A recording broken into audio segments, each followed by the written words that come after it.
Fanúšici z Kolárovic neboli veľmi dočkaví, treba čakať na ten výstrel samozrejme.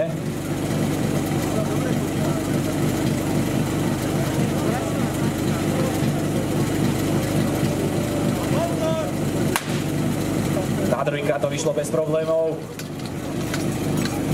Trošku problémy s košom, stále nie je zakrútený. Až teraz môže ísť dokade. Takže tam bolo veľmi veľké zdržanie. Voda boli do...